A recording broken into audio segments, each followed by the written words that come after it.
ni Senadora Amy Marcos ngayon lang. This is not about Senator De La Rosa. This is about the assault on the institution of the Senate. Not only an assault on the institution of the Senate, but an assault on our Constitution. Ang ating saligang batas ang binabastos, ang ating mga hukuman ang binabastos, at ang karapatan ng bawat Pilipino ang binabastos. Because may kasabihan nga, the liberties of none are safe unless the liberties of all are protected. At nararapat lamang na gawing ehemplo ito.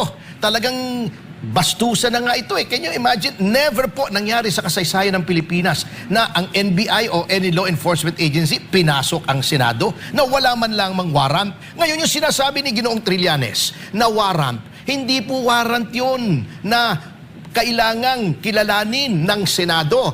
Kapag may international warrant, yan po ay dadaan sa usual diplomatic channels, DFA. Iko-confirma pa po yan. Kung talagang yan ay warrant, malay natin kung ginawa lang sa rekto. Itong si Director Matibag, mahilig magpagawa ito sa rekto ng kung ano-ano, pati pera, pinagagawa nito sa rekto eh. Eh, mahirap na. Hindi pwedeng nasa social media, hawak-hawak ni Trillanes, na wala namang karapatan, private citizen, at basta lang niya isa-serve yung warrant. Ano siya, siniswerte? No such thing as an international warrant of arrest. Lahat ay dadaan sa bansa kung saan yung arrest ay ini-implement. Siya po ay magkaroon ng ethics complaint. Can you imagine? Ako ay binabase ko lang yung aking opinion doon sa narrative ni Senator Amy Marcos na yung mga NBI daw po ay pumunta roon, pinapasok ni dating Senate President Tito Soto, pinakain pa, bagamat ang sinasabi ay aarestuhin nila si Senator Bato de la Rosa. Hindi man lang ba niya tinignan kung anong authority ng NBI para mag-aresto? Tinignan ba niya kung may warrant o kung may hawak na warrant, ito ba ay valid warrant? Verify ba niya ito? At hindi ba siya humingi ng legal opinion sa kanyang abogado o sa isang senador na abogado kung nararapat na ang NBI ang mag-implement ng isang international warrant without a local warrant? Sinasabi ko po yan na dapat niyang ginawa yan.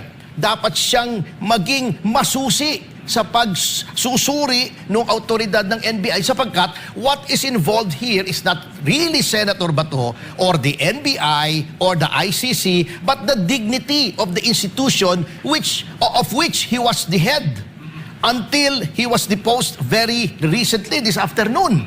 Hindi na ba niya naging concerned? Hindi na siya naging concerned sa dignidad ng Senado bilang institusyon? Anong klaseng Senate President yan?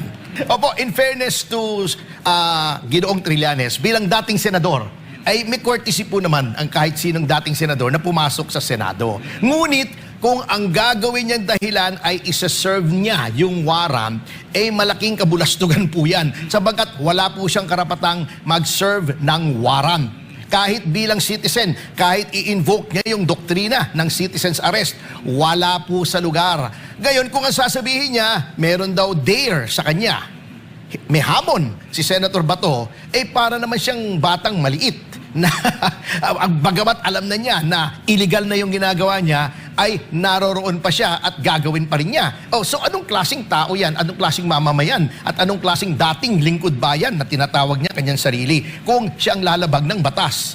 Parliamentary immunity po ay hindi po pwedeng arestuhin ang isang miyembro ng Congress. And by Congress, I mean either the House of Representatives or the House of the Senate or the upper chamber.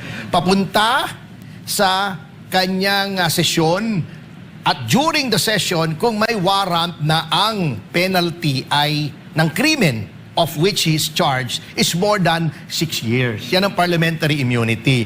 Ito po, warrant ng ICC, wala naman siyang nakalagay kung anong penalty pa doon sa charge sa kanya. Sabagat ang warrant po ng ICC hindi katulad ng warrant dito na mayroong crime. May definition ng crime. Halimbawa, Article 145 ng Revised Penal Code. At pag tinignan mo yung Article 145, halimbawa, ay merong karampatang penalty yon para ma-determine mo kung siya ay covered ng parliamentary immunity or not. But ito po ang siste. Ito po is not really about parliamentary immunity but the right of every citizen Especially, hindi ko sinasabing porket senador ay may special treatment. Ngunit lahat po ng mamamayan ay subject, ay dapat makinabang sa mga proteksyon na iginagawad ng Bill of Rights. At yun nga pong sinabi ko kanina, the right not to be deprived of liberty without due process, hindi pwedeng arestuhin ng walang warrant, the right to be presumed innocent.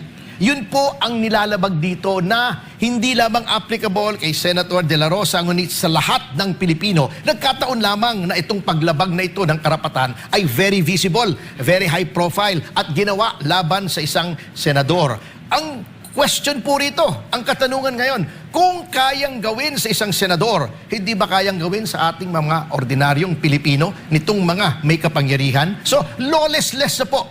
This government has become lawless. Hindi na po sumusunod sa batas, and to that extent, it is quickly becoming an illegitimate government.